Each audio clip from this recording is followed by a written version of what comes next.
Bueno, y vamos a estudiar el movimiento armónico simple. Un movimiento armónico simple es aquel que hace el siguiente movimiento. Está en un origen y se aleja en un sentido del origen, vuelve, se aleja en el sentido contrario y vuelve. Y en hacer cada uno de los recorridos de acercarse y alejarse tarda el mismo tiempo. Si esto representamos la posición frente al tiempo, suele ser una onda. Si consideramos que en el momento cero la onda está en el cero, podemos decir que se representa por la función seno, porque si os fijáis, la función seno, el seno de 0 vale 0, ¿no? Y entonces nos iríamos alejando y acercando. En cambio, si representamos la posición respecto al tiempo y empezamos a contar cuando está en la posición más alejada, que sería la posición 1 en un movimiento de amplitud 1, sería el coseno. Podéis encontrar libros en el que el movimiento armónico simple lo haga en función del seno y otros que lo hagan en función del coseno. En el libro nuestro, y en la gran mayoría, lo hace a partir del seno. Eso sí, hay algún libro de bachillerato o algunas veces que utilizan el coseno. ¿Por qué coseno y seno? Porque fijaros, el coseno y el seno nos representan lo que acabamos de decir. Nos alejamos de la posición, volvemos al cero, volvemos a alejarnos en sentido contrario, nos acercamos, si os dais cuenta, y lo va haciendo con un tiempo. Esto sería seno de 0, seno de 90, de 180, de 270 y de 360, ¿vale? Y volveríamos a representarlos. Por eso siempre se utiliza el seno. Bueno, entonces, para representar la posición se utiliza el seno. Fijaros, tenemos aquí la fórmula. Posición es igual a seno de omega t más phi 0. Bueno, el seno, ya vemos por qué figura ahí. La posición siempre va en función de la velocidad angular que llevemos y del tiempo, ¿no? Porque entre más tiempo y más velocidad, más distancia. Y phi 0 es el ángulo inicial en el que nos encontramos. Y A va a ser la amplitud. Fijaros, si yo aquí el movimiento fuese de 1, la amplitud sería lo máximo que me alejo, sería 1 centímetro, y eso sería amplitud.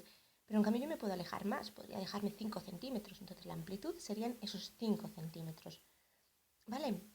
Vamos a ver una serie de conceptos que nos vienen aquí en el libro y que a lo mejor no estamos muy acostumbrados a trabajar con ellos. Bueno, el periodo, la frecuencia. Estos dos sí que los sabemos. El periodo es el tiempo que tarda en dar un ciclo completo. Fijaros, aquí sería desde que nos alejamos por arriba, nos acercamos, nos alejamos por abajo y nos acercamos hasta aquí. El tiempo que tarda hasta aquí sería un ciclo completo. Vamos, sería como la S completa. La frecuencia sabemos que es la inversa del periodo. Sería, si por ejemplo aquí fuese el tiempo un segundo, pues serían los ciclos que ha hecho aquí, que aquí serían 0,75 ciclos. ¿Vale? Ese nos lo sabemos. ¿Qué más necesitábamos saber? La frecuencia angular. La frecuencia angular es lo que hasta ahora llamábamos velocidad angular, pero en el movimiento armónico simple se le pasa a llamar frecuencia angular. Se representa igual que la velocidad angular y tiene exactamente las mismas unidades. Y igual que antes usábamos que la velocidad angular era 2pi partido el periodo, 2pi por la frecuencia, aquí lo seguimos usando. Lo único que se en vez de, cuando hablamos de movimiento circular, hablamos de velocidad angular, y cuando hablamos de movimiento armónico simple, hablamos de frecuencia angular. Las otras cosas que nos figuran ahí. Fase, en el movimiento circular uniforme hablamos de posición o ángulo inicial y final. ¿A qué se le llama? Fase inicial y fase final, ¿vale? Que es el ángulo al que estamos al principio y el ángulo al que estamos al final. Se sigue midiendo en radianes igual que antes.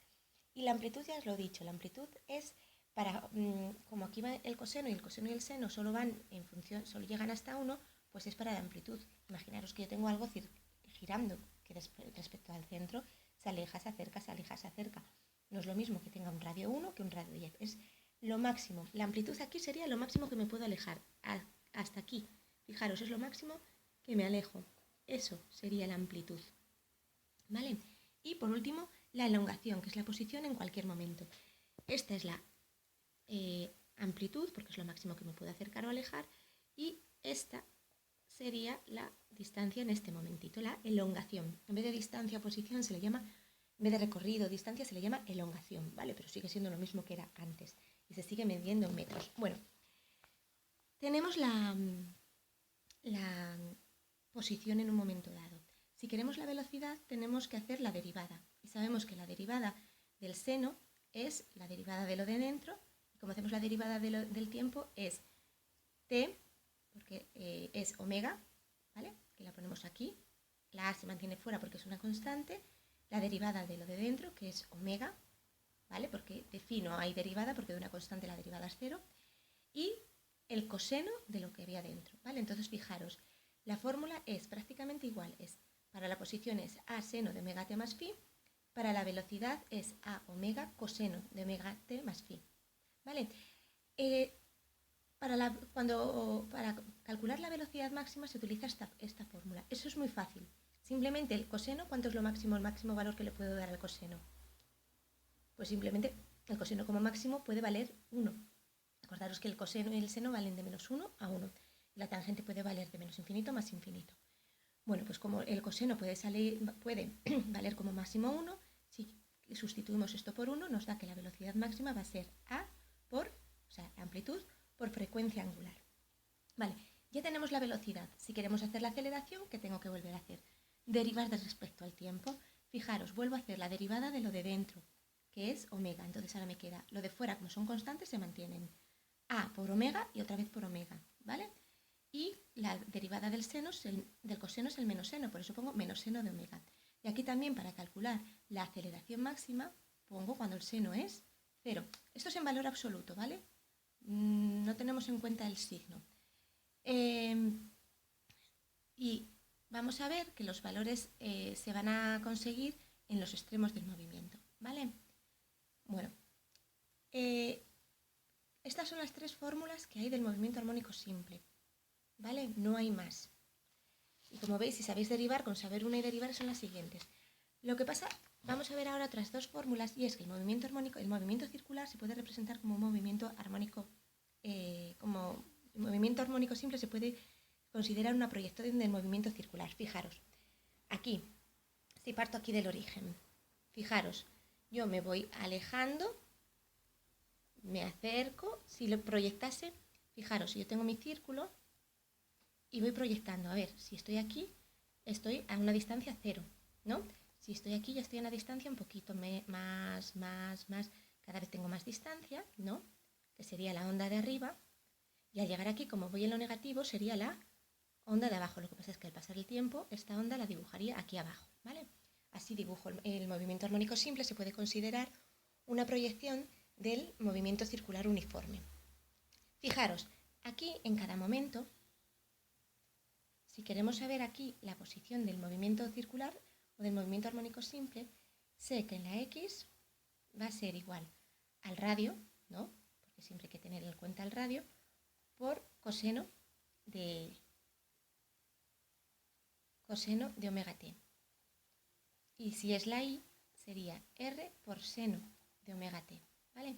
¿Por qué R? R es el radio que tengo aquí y omega t es este ángulo, ¿vale? Sabemos que phi, el espacio recorrido, si parto de 0, es phi 0 más omega t. Como aquí hemos partido del origen, pues me queda phi igual a omega t, ¿vale? Por eso, simplemente es aplicar lo del seno coseno. Sé el ángulo, que es phi, que a su vez es omega t, y la posición en las X sería el coseno y en las Y sería el seno. Vale, lo tenemos aquí representado también, ¿vale? Aquí nos lo pone en forma vectorial, sacamos la R para afuera, y nos lo pone para el eje X y para el eje Y. Aquí nos lo pone ya para cada una de las coordenadas. Vale, eso sí partimos del 0. Si partimos de otro ángulo inicial distinto de 0, pues nos quedaría sumando el ángulo inicial. Bueno, aquí nos dibuja, nos intenta explicar lo que os acabo de explicar yo ahí con el lapicerito y viendo, ¿vale?